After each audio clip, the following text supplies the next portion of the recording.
Hello everyone, আসসালামু আলাইকুম। আবারও চলে আসলাম একটা ছোট্ট মিনি ব্লগ নিয়ে। কী ভাবতেছেন লালবাগ কেল্লার ওইখানে তাকিয়ে তাকিয়ে কাউকে খুঁজতেছি? আরে না রে ভাই, ওই টাইম আর আমার নাই। আজকে আমরা চলে আসছি লালবাগ কেল্লার সামনে কেটলি ক্যাফে। এই লালবাগের এই ফার্স্ট টাইম কেটলি ক্যাফের ব্রাঞ্চ ওপেনিং হয়েছে।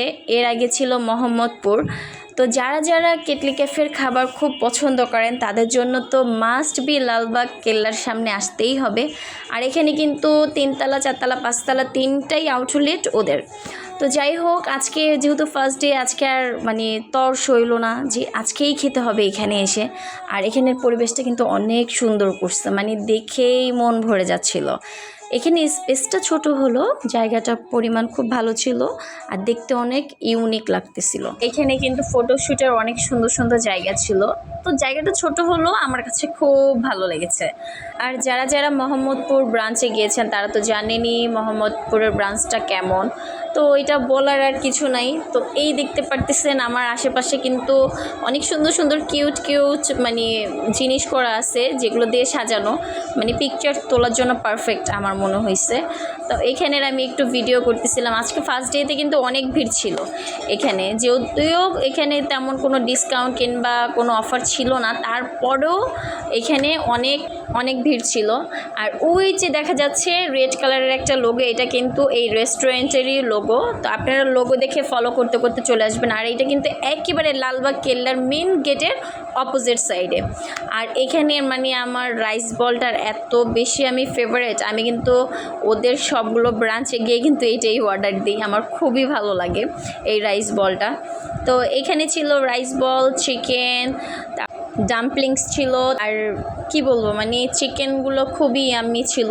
আর চিকেনটা একটু ঝাল ছিল, যেহেতু কোরিয়ান স্টাইলের খাবারগুলো এখানে একটু অন্যরকমই হয়। সবাই হয়তো এই টেস্টটা সেম পায় না, কারণ আমার সাথে মুরব্বি যারা গিয়েছিল তারা এই টেস্টগুলোকে খেতে পারতেছিল না এক কথায়, কারণ তাদের কাছে এই টেস্টটা ভালো লাগতেছিল না। আর আমার কাছে তো এই টেস্টগুলো খুবই ভালো লাগে এইসব খাবার।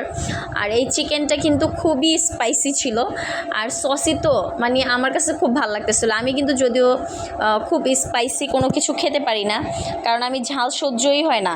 এটা কিন্তু অনেক আগে থেকে আমি ঝাল সহ্য করতে পারি না, সেই ছোটোবেলা থেকেই মনে হয় আমার এই অভ্যাস।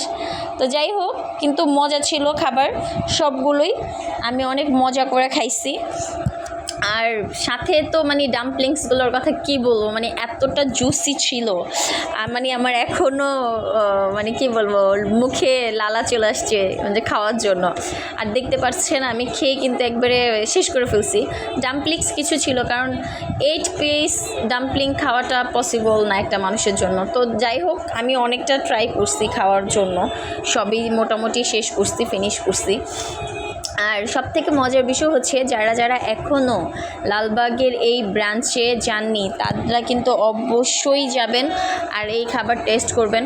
আমি কিন্তু ওইখান থেকে কোনো কমিশন পেয়েছি কিংবা কিছু এরকম তার জন্য বলতেছি এত কিছু, তা কিন্তু না ভাই। আমার নিজের বেসিক্যালি ভালো লাগে তার জন্য বললাম। আর খাবারগুলো দেখতে পারেন, আমি কিন্তু অলরেডি ফেসবুকে ছবি আপলোড করে দিছি। তো যারা যারা যাননি এখনই চলে যান।